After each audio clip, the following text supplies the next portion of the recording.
Morning everybody. On today's video we're going to show you a hunt that Grant and I had actually yesterday. We went into a piece of public land to hunt off the ground with the decoy. The biggest challenge that I've run into when using deer decoys is that they're big, bulky, most of them are loud. You can't pack them deep into the woods where you need them half the time. And this Reinhardt Dilemma buck solves half the problem because you can take it all down, you can take it apart, pack it together like this, and then take it to the field. However, as you'll see in this hunt with me and Grant, it was loud for me to put together, so that's what I'm trying to remedy this morning. But before we get to the video, I want to mention our partnership with the Archery Trade Association. We've been helping them with their bowhunting360.com website for the last year and a half or so, basically just trying to promote bow hunting, create new bow hunters. We help them with content. We do Instagram takeovers on their page. We also create lots of informative videos for somebody that's just trying to learn the basics of bow hunting and get into it. So go check out the bowhunting360.com website for all that content.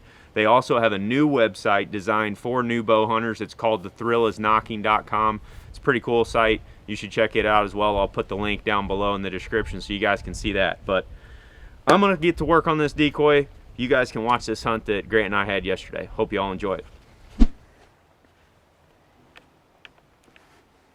It's about 2 in the afternoon right now. Grant and I hung this camera right here over this trail intersection about a week ago. I didn't want to leave it in here much longer than that because I'm afraid somebody's going to steal it.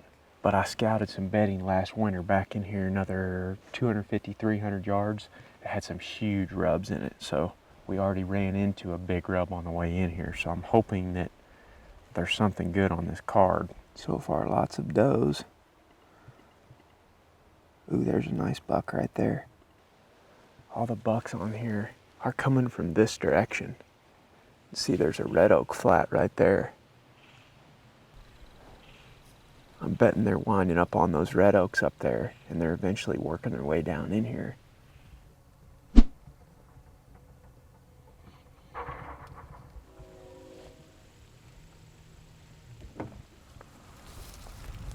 nothing falls off on me, Grant.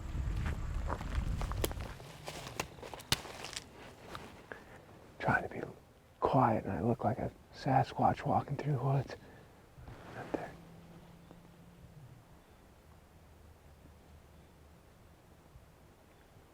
It's a doe. See her?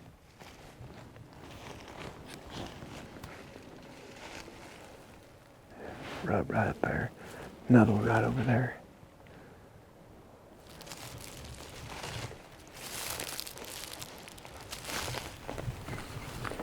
A lot of tracks right here. Real fresh coming out of that bedding. Might not be a bad idea for us just to hide in this creek. We could probably make quite a bit of noise and put that decoy out in here, because this is the stuff they're comfortable coming through in daylight. I want to be closer to the bedding, but it's so still I don't think we can get there. See this little opening out here in front of us, Grant? Right on the back side of that is about 150 yards of really thick stuff. There's definitely some big tracks coming through here. Real big tracks.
Not good.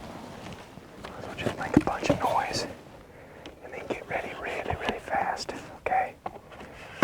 Something may come in here looking for us. Put his crown on.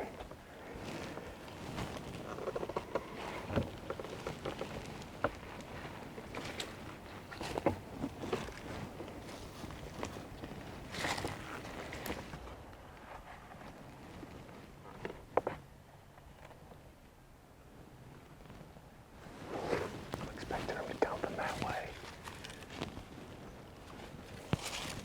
I finally got that stupid decoy up after that buck moved off, and he worked a scrape right over here about 30 yards away. The dadgum thing almost jumped on top of me. I thought he was just gonna jump across the creek and land on me right there. I'm just gonna stand in the creek because obviously it didn't bother him. I mean, he was walking straight at me. I think down in this creek we got a good amount of back cover and it's harder for him to silhouette us. Grant's gonna stand up against one of these big trees and try to keep that tree at his back so that he can film out across here. You might even be able to sit up against that one over there. And then I'm gonna walk up and down this creek and making a bunch of noise, sound like a buck raking trees and making scrapes and stuff. If the big one does that, it's gonna be insane. I can hear him breathing. He was munching on leaves and stuff right there. Let's get set up. We need to quit jawing and get ready, because it's almost prime time right now.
What are we gonna do?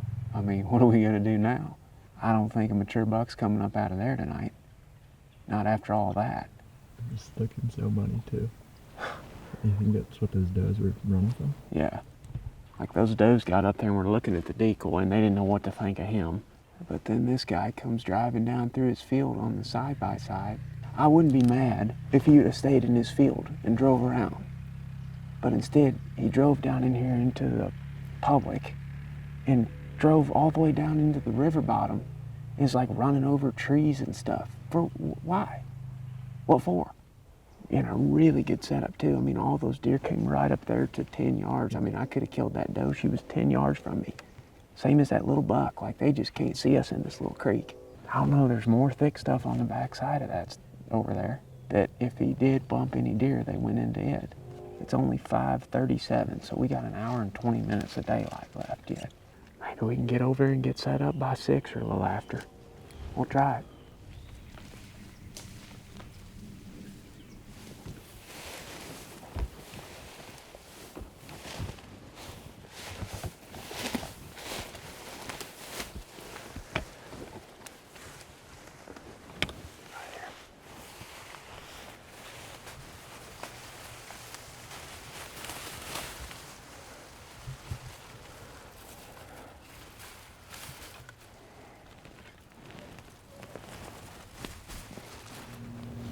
We moved over about, I don't know, 150, 200 yards from our last setup, back up against this big patch of cedars over here on this hillside, a bunch of grass in it.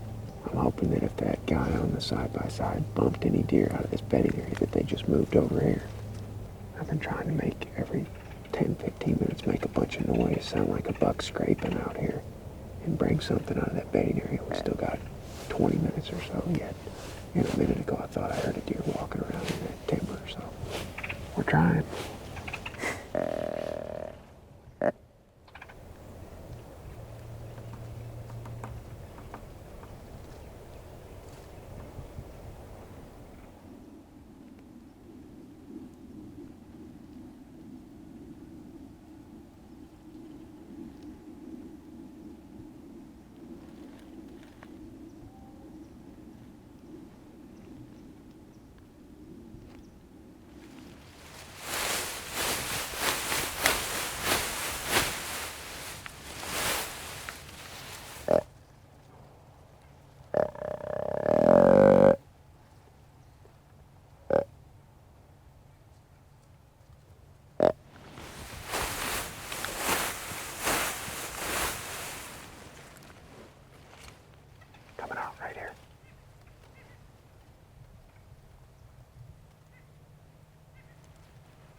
got scared of Herman. That was a little bit of a rodeo, wasn't it? What I think is going on is out behind the camera right now, behind Grant, about 400 or 500 yards is a cornfield on private. There's lots of little woody, thick draws that run through it, and a couple ponds and stuff on private is what it looks like from an aerial map anyway. And all the trail cam videos we got of the big bucks were coming from the south, from that direction. Everything else was coming out of the river bottom. So, I mean, we pushed in another 250, 300 yards deeper into the river bottom from the camera, but we pretty much saw all the deer that we've been getting on camera in daylight. So what I'm thinking is that those mature bucks are probably bedding and living out in that standing corn still. Not in the corn, but out there in those little draws and stuff in that cornfield. Now, when that corn gets cut and it gets closer to the rut, the next week or two, I would assume that they're going to push back in here, because that's why we're getting them on that camera, and that's why we're seeing big rubs and stuff in this bottom, is because they're making nocturnal loops through here. We've now scouted this section of river a couple of different days. We've run a camera in here. This is our second hunt. Grant and I hunted a red oak flat about a week ago on the north side of the river, probably half mile from here. Same thing as tonight, little bucks and does. Big buck sign, no big bucks, because we're not in the game. If you're seeing small bucks and does like that, and you're seeing big buck sign, you're close, but you're not in the game yet, especially in October. So we'll switch up our game plan in here. It's a process. You're just learning a little bit more every time you come out.